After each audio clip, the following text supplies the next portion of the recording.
bringing smiles to the world. We're hitting first base.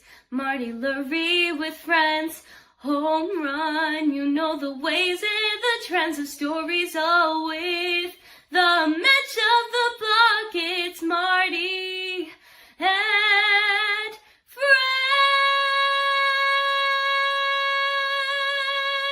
Marty and friends. Hi, it's great to have you with us tonight. That is Ruby Barmay. I love the song, and we're ready for some baseball this weekend. The Colorado Rockies are in town to take on the Giants. It's been the month of April is gone. It is now May 1st.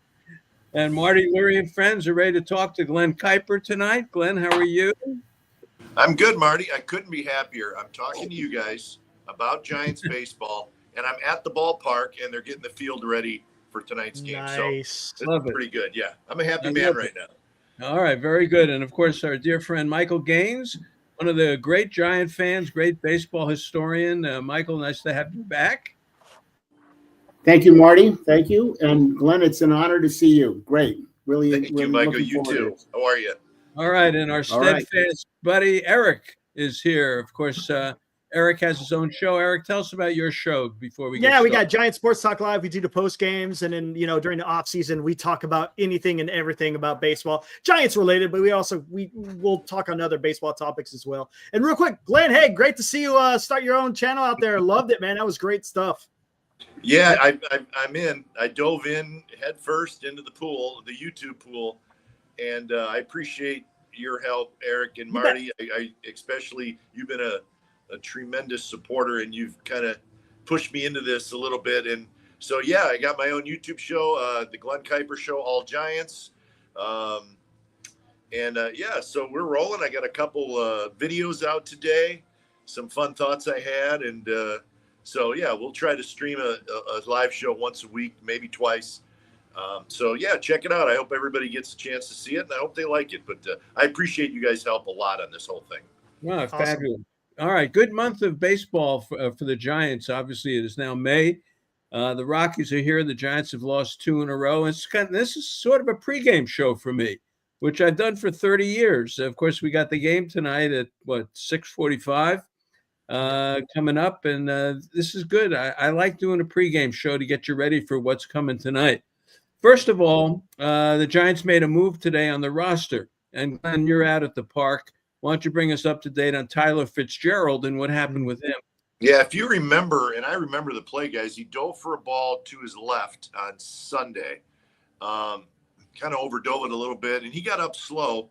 You could kind of see that on TV, but he stayed in the game, had an off day on Monday, and then, tried to go on Tuesday and Wednesday, and he played in both games in San Diego. But as the series kind of progressed, he started to feel a little bit more. And so they took him in, and I guess they probably did a little X-ray, and they found a little crack in his rib on the side, obviously, that he fell on diving. So he's going to be out. They don't think it's going to be a real long time, but he'll sit for a little bit. Wisely's up. Wisely's not playing tonight with the left-hander pitching for the Rockies. It'll be Koss at second, but really. Little injury, but it's not going to be a real long time. So I don't think it's anything to worry about too much with Fitzgerald. Well, Fitzgerald was 3 for 5 with a couple of homers against Freeland. So the Giants do lose a little bit in the lineup. Michael, let's talk Rockies a little bit. Look, everybody knows it. They're 5-25. They came very close to tying the Orioles for the worst 30-game start from 1988. This Rockies team, they've been to the World Series. Buddy Black is still the manager. And Glenn, think about this. Eric, think about this. Why is he still the manager? Throw that out there. I love him, but, with this kind of background. But, Michael, let's talk Rockies a little bit. This is a team that has struggled mightily against the Giants. And really, in their whole history, this is a team that they're putting on the field now is not a typical Rockies team. No, it's not, Marty. Actually, when we heard about this show and the theme of this show about the Rockies, I was in looking back as to the players that they had over the years, and it's remarkable. starting Todd Helton, and then Larry Walker, and Dante Bichette, Nolan Arenado, Carlos Gonzalez, Vinny Castillo, Troy Nowitzki, Andres Galarraga, and Matt Holliday. That's it. Mm-hmm. Yeah. And in case if you needed to steal a base, you had Eric Young. And so it is, they've had a remarkable history. And yet you look back in 2018, 2009, those are the 2 years when they won 90 games or over. And that's about it. So, Michael, what is it about this team? Where do they stack up? Hitting wise, pitching wise? I mean, where are they? They're not good. And they're just not good. The pitching is the starting pitching is a problem. I want to get back to the question that you raised is, why is Buddy Black still managing this team? And with his lack of success. And I know he's very likable and so on. But that's the question that I would pose. Don't they need a change in their field manager? All right. Well, let's to Eric first. Look, they're 5-25. There's something like the Giants are 27-5 against them in their last 32 games here. I joke about it. I say it for years. When you don't feel good as a team, you go to the doctor, and the doctor says, "Okay, here's the prescription. It's the Rockies for 4. Believe me, you'll feel better." And that's kind of what we've got going on. So, Eric, I'll ask you. Buddy Black, great guy. We love him. Glenn knows him. Dwayne knows him. We all know him for years. But, boy, the lack of success, how do you justify it? Yeah, that's a good question. I don't know. That's a great question. Maybe they just got him on a hell of a deal. I don't know why the organization is still sticking with him. I mean, it seems, how long has he been with the organization? Has it been close to 10 years? It's got to be, right? Somewhere around there. He's been the manager. It's almost, I think Walt Weiss was it there for a little while, but why Colorado is sticking with Bud Black, considering the success, or I should say the lack thereof, with Colorado. And look, they got a young farm system. Maybe that's the reason, because I know they're, again, when you use Baseball America or the pipeline, Colorado's got a pretty high-rated farm system. I don't know if maybe they're waiting for those guys to come up and see what they do. I'm not sure, but to your point with these Rockies, this is a great time for the Giants to really start facing the Rockies. Those 2 games in San Diego were were rough, and it's nice to face a team like Colorado. Man, I expect 3 or 4. I mean, I think that's where it should be for the Giants against Colorado, considering just where Colorado is playing right now. How can they lose 1? And how's Colorado? Seriously, they can't. They don't hit. You look up and down the lineup: Hunter Goodman, Brenton Doyle. You got a couple of guys. McMahon was in a deep slump. He was like 0 for 50 or something like that. 2 questions for Glenn. 1, Buddy Black, and 2, what about this lineup that we're going to see from Colorado? Then we're going to get into the Giants a little bit. Yeah, the Bud Black, and listen, I love Buddy, and I think he's a good manager. He has not had a lot to work with, the last handful of years, but it is a little surprising that he's been able to stay there as long as he had. Listen, the Rockies front office has been known to do some strange things. They're not terribly conventional.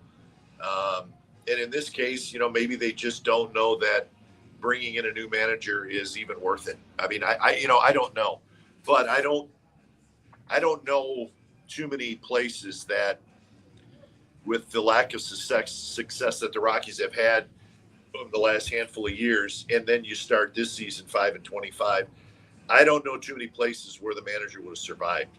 But for reasons that I don't know, and it doesn't sound like any of us are really sure why, he's still there, and good for him, right? But the point is at some point you got to do something, right? I mean, it's not going to get any better. I don't think you mentioned the lineup, Marty, and listen, we all follow baseball, right? We follow the Giants, but we follow other teams, and 98% of the time, the players on the other team in their lineup, right? You're like, oh yeah. I don't know a lot of these guys. Here's the lineup right here, and I don't know a lot of them, right? And the one guy that I do know and I would take is Ryan McMahon, because I think he's a really good player. But he's hitting 147 and he's striking out 42% of the time, right? Mm-hmm. So, I mean, Ryan McMahon's a really good player. I'm pretty sure he's been an all-star.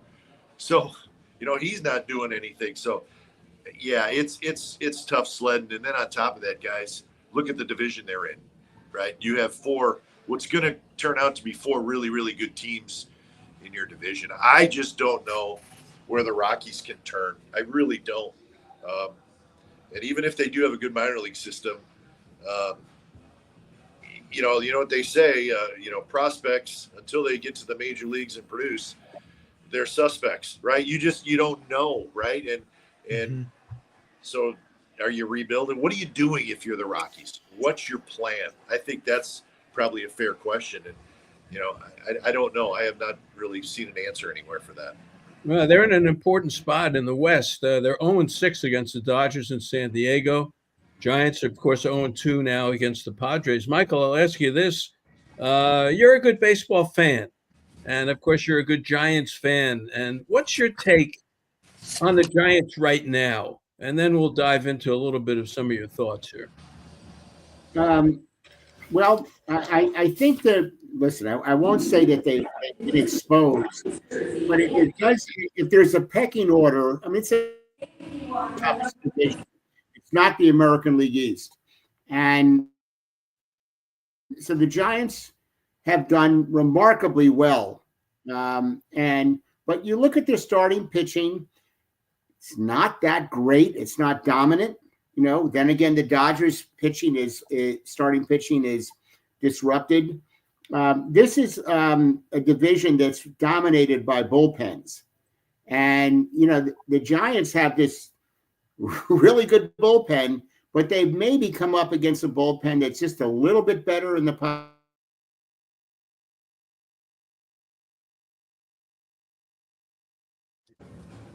I think we lost him. Yeah, I think Michael froze there. Yeah, he's froze. Yeah. Oh, there he goes. Now he's back. He's back. There you go. He froze up a little bit there, Michael. Yeah, I think he's having some internet issues with Michael. Here, I'll bump him out until he gets back. Yeah. Okay.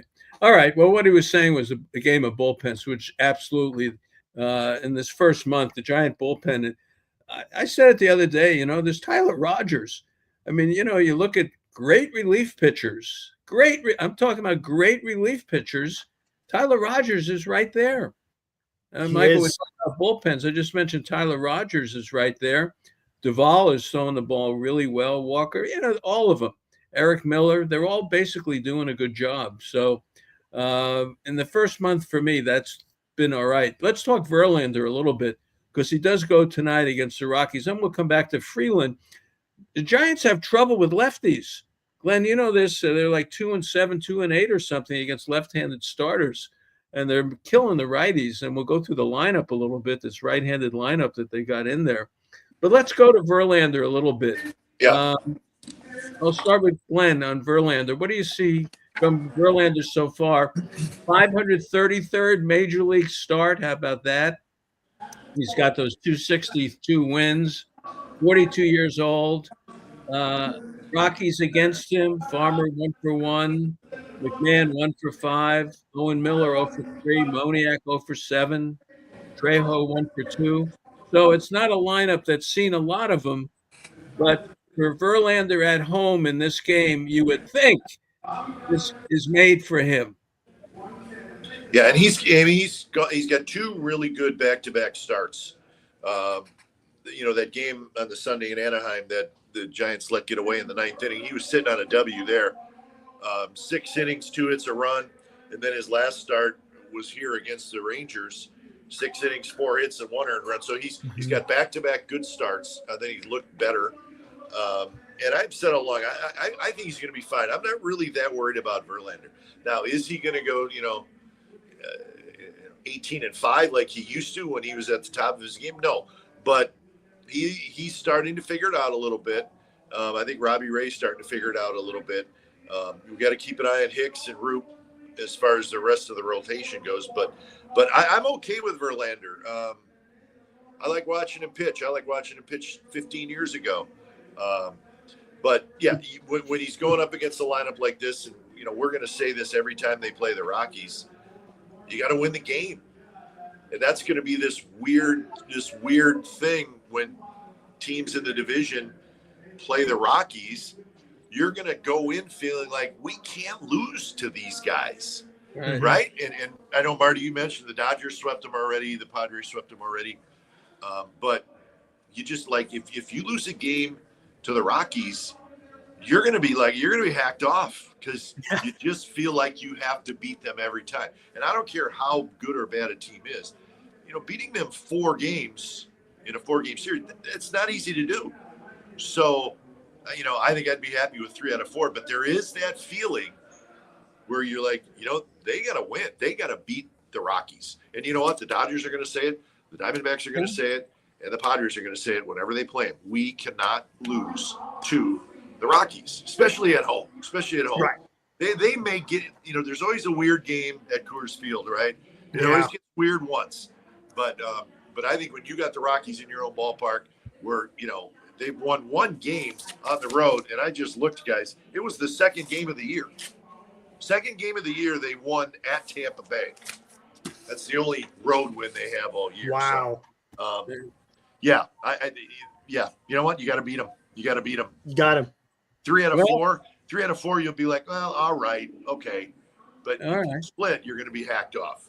Well, you got to deal with Freeland. Freeland has not pitched badly against the Giants, Michael. We remember games that he has pitched against the Giants, and the lineup. Let's face it, lefties against Freeland 5 for 31, not bad. Righties are hitting 357 against him. First pitch, 11 for 20.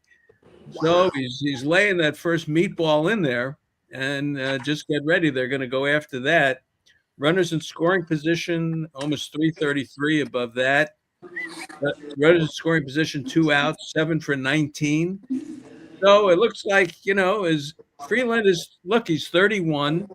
It's 207th major league start. The Giants have seen him every year that he pitches, and he's pitched well against them. But righties just crush him. And this lineup, Ramos now is leading off.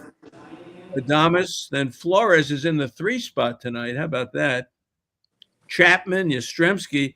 They brought Matos out of mothballs tonight. So we haven't seen much of him. VR as well. I had to remind myself that he was still on the team.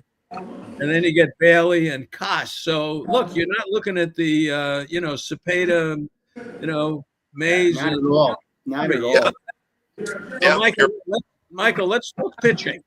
Pitching's the name of the game. What do you think about Freeland and what we think about the lineup and all that? Michael, the Giants should win the game. They should win the game. Part of me is when I'm listening to this. I don't know, for some reason when we started this whole deal, and Marty contacted me, I just started looking in the history of the Rockies, and I remember listening to all these broadcasts, especially when lead was safe, because these guys could just, something could happen, and it often did. And have they settled down into something that is so reprehensible, or that bad?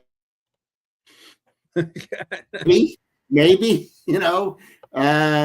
be that as it may, winning 4 games. If they don't win 4 games, is that the end of the world? Absolutely not. Okay. Yeah, Michael's freezing up there. All right. Yeah, he keeps locking up. All right. Yeah, he's freezing up. All right. Well, we'll let him get back.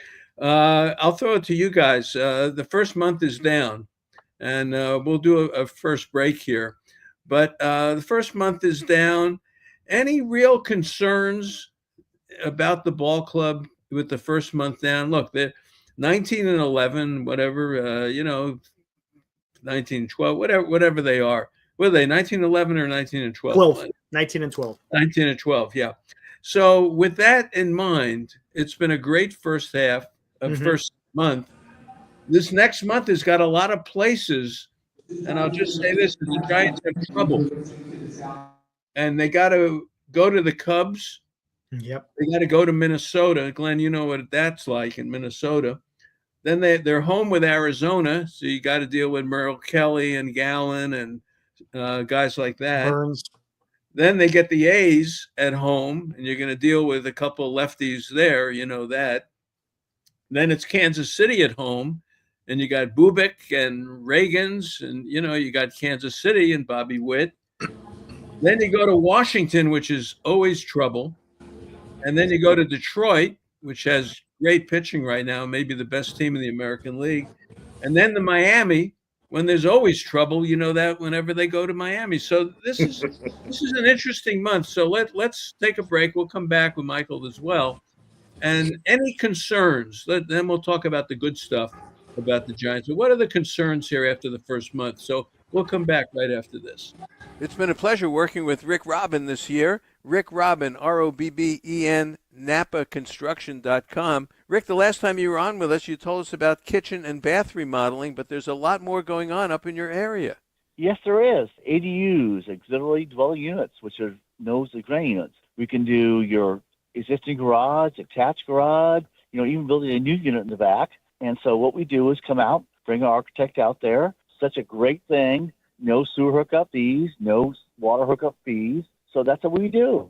Rick, how does one start the process with you? How does one get in touch with you? You call Tammy, 707-332-7575, 7 days a week. Rick Robin, ConstructionNapa.com. Rick, the thing I like about this, no problem for me. You come out with the plans, the permits, everything is in-house, no fees, and you get a new unit that you can rent out and get money back on your investment right away. I like it, Rick. Thanks, Marty. Love talking to you. Rick Robin, ConstructionNapa.com. Hey, fans, Gene Bagato checked in from Bodega Bay, and he said that with May approaching, up at the Tides they're getting ready for two things in particular. The annual Fisherman's Festival on the weekend of May 3rd and May 4th, and of course Mother's Day on May 11th. On Mom's special day, along with the regular great fare, special menus are being planned to make her day truly memorable. This will be fun. And if you're looking to make it a special weekend, there's the Inn at the Tides with its large, comfortable rooms, all with a bay view. So if you're looking for a great getaway, think no further than the Tides Wharf and the Inn at the Tides in scenic Bodega Bay. Hey, it's Marty, and I'm here to tell you that it's time to discover the islands, and of course that means River Islands. They're celebrating 10 years of bringing the good life to Bay Area homebuyers. What's more, Del Webb, one of America's best-known builders for active adults in the 55 and over crowd, has just opened 3 neighborhoods at River Islands. They're building a huge community center on its own lake, all for buyers looking for a great lifestyle and a little less maintenance. I like that. Homes are priced from the 600,000s. Start your tour online at riverislands.com. Isn't it time for you to discover the islands? It sure is for me. Well, Eric, thank you so much for putting those videos together. Very nice. You bet, Marty. All right, we got a game tonight, Giants and Rockies. Arizona already won today. Soto had a couple of home runs, but Zach Gallen pitched well, and they've got a closer. Somebody must have closed the game for Arizona, and they got it done today. They beat the Mets. Not easy to do. Let's talk about this Giants team a little bit. I'll start with Eric. Concerns that you may have. It's been a good month. Flores has had great RBIs. Slowed down a little bit. Any concerns here? Yeah, and I like what you're saying. It's amazing. 19-12. I never expected the Giants to be 19-12 in April, but you know what? I'll take it. Concerns, I would have to say, and we'll see. It's still 1 month down, and now we're flipping the calendar into May. Wade and Bailey, those are the two guys I think, as far as in the lineup, those are guys that you want to start seeing going. I mean, Bailey historically, right, has usually been pretty good in the first half of the season, and in the second half he starts to kind of wear down a little bit. But I don't know what's going on with him. It seems a little bit strange with he's had moments, don't get me wrong, where he's walked off a couple. But yeah, I don't know. And then Wade, it looked like he was coming out of it. It's hard to tell on what's going on with Wade. In his series in San Diego, he looked pretty good. But But I don't know. I think as far as concerns, first base and the catcher, those are my concerns right now. All right, Michael, where do you go with this? Any thoughts? I kind of agree with that. I think that Bailey was sort of made his bones as a savant for pitchers, and you could tolerate that he was. I think there comes a point in time when, as a switch hitter, you would think he would be more effective, and he's not been. First baseman, I think he's going to be okay. I think he's starting to hit the ball hard, and I actually believe that they've got a good player here. He's certainly a good first baseman, and he's got good power from a left-handed hitter. So I don't see that as much of a problem. Catching, I do. Yet, he is a good defensive catcher and a good pitcher handler. So that's the dilemma. All right, Glenn, what do you say? Yeah, it's interesting. 31 games in, I usually try to wait to about 50 games and then really, start evaluating, I guess would be the right word. But I would say after 31 games, I think something maybe to keep an eye on are there enough hitters and is the lineup good enough to be able to handle a couple of their better hitters going in slumps? Does that make sense? Right now, Matt Chapman's really struggling and Wilmer's really struggling. So, and those are two middle of the order hitters. So that's something I'm going to watch for. You need your lineup to be strong enough to handle guys going in slumps, because we've said this before. We've all talked about this. If three guys are slumping, three guys are going to be hot. It just, nobody's ever hot at the same time. Nobody's ever cold at the same time. There's always a give and take in that. But your lineup needs to be good enough to handle downturns by your big hitters. I need to be proven that the Giants lineup is strong enough. And I don't know at this point if it is. We'll find out as time goes on. Yeah. When Lee's hitting and Chapman's hitting and somebody else is hitting, but what if they're not? That would be my concern. And with Bailey, it's hard to figure out. I'm frustrated for him because he looks like he's not a confident hitter right now.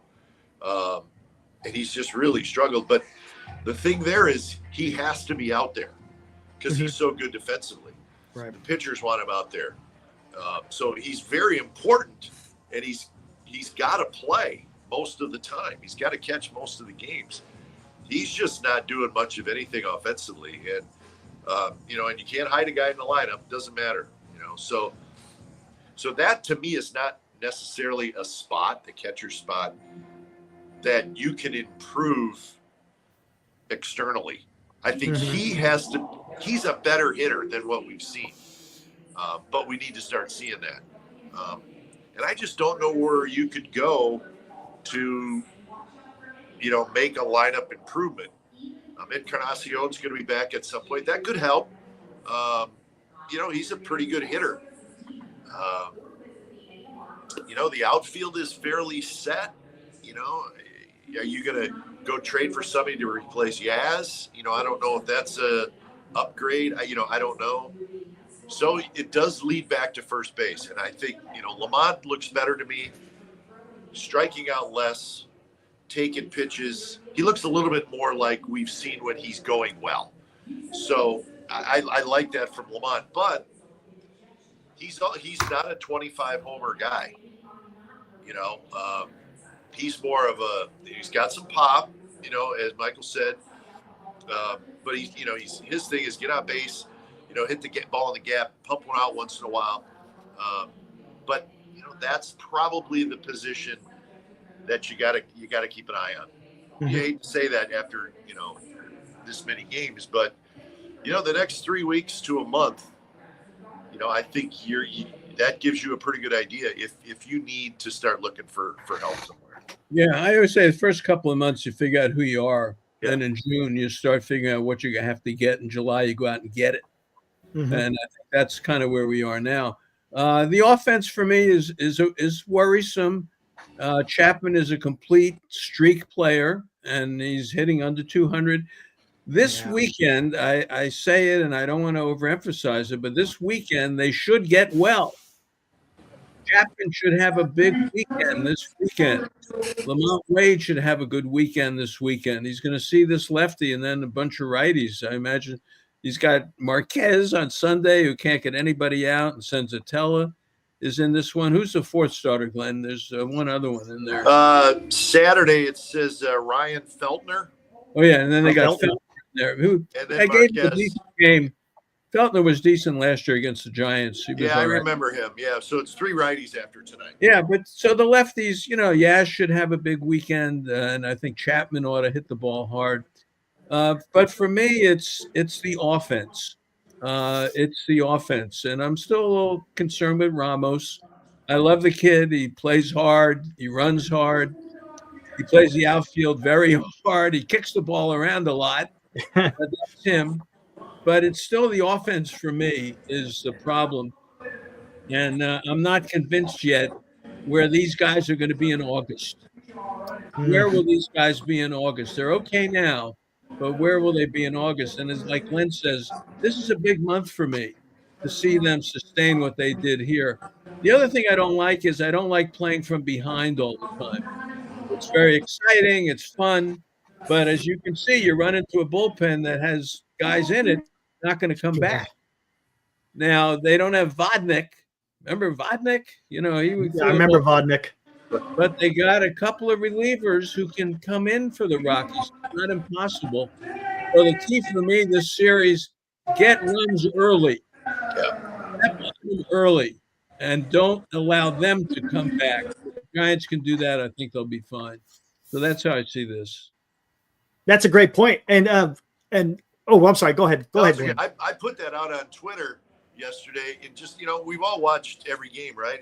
And what struck me was their at bats as a team seem to be better later in the game than they are early in the game, and that's why they fall behind a fair amount, but they've been great at coming back. But it just seems like once they get to maybe when they see that starter for the third time, and even against some good bullpens, that's a great, Padres bullpen, but they did a little bit of damage against those guys. Yes, they did. It just seems like their at bats are better from the 5th inning on than they are in innings 1 through 4. So they need to be a little bit better offensively early on. I agree with Marty 100%. And I like what you said there, Glenn, because I think you said that in your tweet that the team has fight in it, right? Oh, it doesn't seem like if they're down that you throw in a towel. That they're going to try to mount something back. And Marty, to your point about the offense, didn't you think Ramos started having a little bit better at bats there in San Diego? I know he hit a home run. Adames, his last couple of games against Texas and in San Diego, he's starting to swing the bat a little bit better. So there's some encouragement there. Yeah, they strike out too much. Yeah. They just strike out too much when, look, they're hitting great in clutch situations. They're hitting like 800 and all this. So they do get big hits, but they do strike out an awful lot. They do. And Michael, I'll ask you this, and about Bailey. One of the listeners wants to know, should Bailey not switch hit? Yeah, there it is. Just one side. What do you think about that? He's a switch hitter. Who are we to tell him not to switch hit? I'll tell you who we are. I'll tell you who we are. He's a switch hitting catcher, which is sort of like a unicorn. And no, I don't think we're in a position to do that. What disturbs me was that Logan Webb, going into that game, was one of the terrific pitchers in baseball. Really good. And, he got his lunch handed to him a little bit. And I know we'll all say that he was. You don't want to get swept. The Padres showed their dominance against them. Yeah, Having they a little didn't hit him trouble here hard. with my. They didn't hit him hard, but they hit him enough where he couldn't shut it down. That's the big key. They couldn't shut it down. So we'll see. The good things, though, there's a lot of good things. 19 and 12, you win that many games, good things are happening.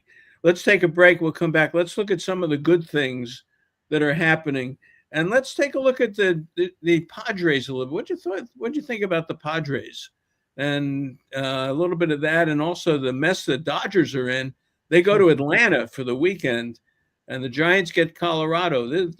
This is a good part of the schedule here. So let's cover those things when we come back right after this. Fans, great news. If you enjoy Original Joe's, there's a new Original Joe's coming to Walnut Creek, opening late May, early June. Let me tell you a little bit about it. It is going to be fabulous. 300 seats, 13,000 square feet, 3 outdoor patios with 90 outside seats, a full exhibition counter and cocktail lounge. That's the best. And the cocktail lounge will have a multitude of TVs to watch the Giants and the dreaded A's if you want to. It's the first opening of an Original Joe's in 70 years in a new market, and this is really going to be something. 9 years since opening in Westlake, so this is going to be fabulous. It will have a private dining room with accommodations up to 40 people, with its own private bar and patio. It fits Walnut Creek like a glove. This is going to be something else. I can't wait to do some events at the new Original Joe's in Walnut Creek, coming late May, early June. Hello again, Marty Lurie here to talk to you about my good friends at Georgie Brothers, the largest family-owned furniture store in the entire Bay Area. Right now, and good through May 26th, you can save hundreds of dollars on my favorite line of furniture, Stressless. I own Stressless furniture in my home, and I can tell you it's the most comfortable place to sit in my house. Visit them at GeorgieBrothers.com. That's GIORGIBROS.com. Remember, tell them that Marty sent you. Fans, joining us is Grant Power, President and CEO of Nations. Grant, last year we talked about the amazing breakfast at Nations. I'm going to ask you this. What's your favorite lunch? I'm pretty split. I guess I'm kind of like a pitcher who has 2 favorite pitches they like leaning on. I'd say half the time I do the hamburger and half the time I do the wild salmon burger. It really depends on which protein you want. We love our beef supplier in Northern California. We've been with them for decades. We test our beef all the time. We sell ocean caught wild salmon. Friends don't let friends eat farm salmon. It's absolutely delicious. To mix it up, I guess it's like a pitcher who has a 2-seamer and a 4-seamer, or maybe a 4-seamer and a cutter. I actually go grilled onions on my hamburger half the time and raw onions the other half. Today at lunch, I got the French fries, but half the time I get the onion rings, and I had a wonderful slice of pecan pie. There's something for everybody, whether you like hot dogs or grilled cheese. It's really up to the individual what mood they're in, but my go-to is either the beef with the hamburger or the wild salmon, which is absolutely delicious. Wow, I love it. Grant Power, President, CEO of Nations. Grant, thanks so much. Pleasure being on. All right, Giants and Rockies coming up. Yaz, 8 for 18 with a homer against Freeland. I'm going to put the over-under tonight at 9.5. 9.5 over-under tonight. Wow. Michael Gaines, where do you go? I think I've got to go under. Yeah. I think I've got to go under. That's my feeling. It's a little bit rich, what you've said there, Marty. But that's okay. That's fine. All right, Glenn, over under. Nope. Go up, Glenn is muted. There you go. There you go. Go ahead. You're not muted. Go I'm ahead. taking under. I'll take $10, Marty. You and I. Straight up. I tell Chris, who's running the elevator, that the over under is 9.5 tonight. See what he says. Yeah, I said, Chris, are you up or down right now? He said, I'm up a little bit. All right. Yeah, he's up $20 on me already. All right, We do this every game. Eric, 9.5. I'm gonna go with the under. Yeah, I don't think it's gonna be that I'm much. I'm going over. He's going over. They're going to score runs tonight. I'm telling you. Yeah. This is they can't wait to get it. And what's the weather like tonight, Glenn? It's actually cool. Yeah, it's gonna be a chilly night tonight. Flags blowing out to right a little bit. Not it's not a crazy windy night. It doesn't look like, but it is chilly. All right, I'm going to let you do something very special. And, Glenn is an expert. He's a great broadcaster. All right, I'm going to throw the spotlight on you. Give me your open for the Giants and Rockies tonight. And we've got Verlander and Freeland. Be the pro. Let me hear you do it right now. What do you want to do? You want me to do an open? Yeah, go ahead. All right. Hello, Coming up live everybody. tonight from Oracle Park in San Francisco, the beautiful home of the San Francisco Giants. It's game one of a 4-game series between the Colorado Rockies and the San Francisco Giants. There you go. Is that it? Come Is that on, good that's enough? it. How about the pitchers? Pitchers tonight, left-hander Kyle Freeland looking for his first There we win of go. the year. Now He's he's 0-4. cruising. Now Yeah. you're cruising. All right, see, now you're getting comfortable. Yeah, Marty, it's been a while. I need a little practice. Now you're starting to cruise there. I saw that as soon as you That's right. started with Freeland. All right. Now this is going to be all right. But the ball club itself, 19-12, a lot of good things. I'll start with Lee. Lee he's terrific, and you get 2 outs and he gets on, or you get a couple of outs ahead of him and somebody then gets on and then he gets on. All of a sudden, it's an instant rally. I think I love Chapman, but boy, the bat has just gone silent for me too long. Yeah. I'd have to say Lee is my guy right now.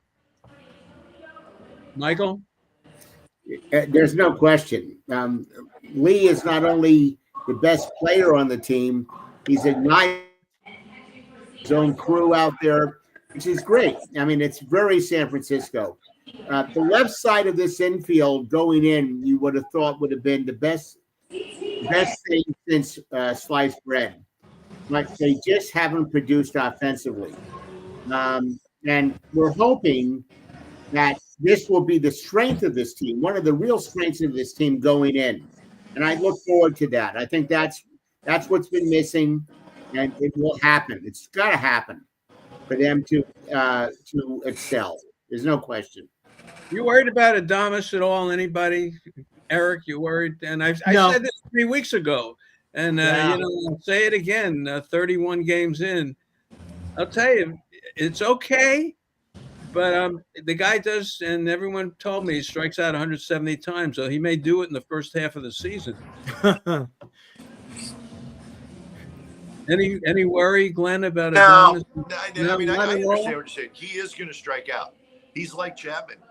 He has swing and miss in his game. It's not going to change. These guys are really good players. They're not going to change. I would not say that I'm worried about it. I really am not. I think when it's all said and done, he may not have the numbers he had last year in Milwaukee, which was 32 homers and, well over 100 RBIs. I don't know that he'll get that. But I do think he'll settle in. I think his at-bats have been better. Eric mentioned that. He looks better offensively. Mm-hmm. I'm not real worried about him. And I've seen Chapman, for a long, long time, and this is what he does. He goes through stretches where he really struggles and he strikes out a lot, and then he gets hot, and he's just a streaky player. But you got to remember, with him, there's the defensive part of what he does, and that's a big deal because he's so dang good. But I think I'm with you on Lee. I think Lee's their best player. And the thing I like most about Jung-Hoo Lee, you guys, is that you watch him play, and he does everything right on the baseball field. Now, we can look at his numbers, right, and say, yeah, they're pretty good, right? But he puts the ball in play. He's a really good outfielder. He takes good routes. You do not see him misjudge any balls. He's got a pretty good arm. He's got good speed. He's a really good base runner. So he doesn't have any real weaknesses in his game. He's a nice all-around player. And then kind of the cherry on top is that he's really popular here in San Francisco. Mm-hmm. And we needed a guy like that, right? And the fact that he's from a different country, the fans love that, and they're into it. And he's got 2 different sections that are cheering for him here at the ballpark. That's the stuff that I think this organization needs. And then on top of that, he's turned out to be a really good all-around player. So all those reasons are why, he to me is their best player right now. I was disappointed he's not in the lineup tonight. Mike? Glenn, I agree with you. I think that he is sort of their most exciting player. I think Adames needs to be a player, and that's what they got him for. Yeah, that's fair. That's fair. That has to happen. Yeah, I think that's fair. And I tell you what, there's a guy. He really hasn't been put in a position to really shine so much, but they've gone to him often. Man, I'm waiting for the spotlight to put on Hayden Birdsong. When he comes out, man, I just love watching him take the ball.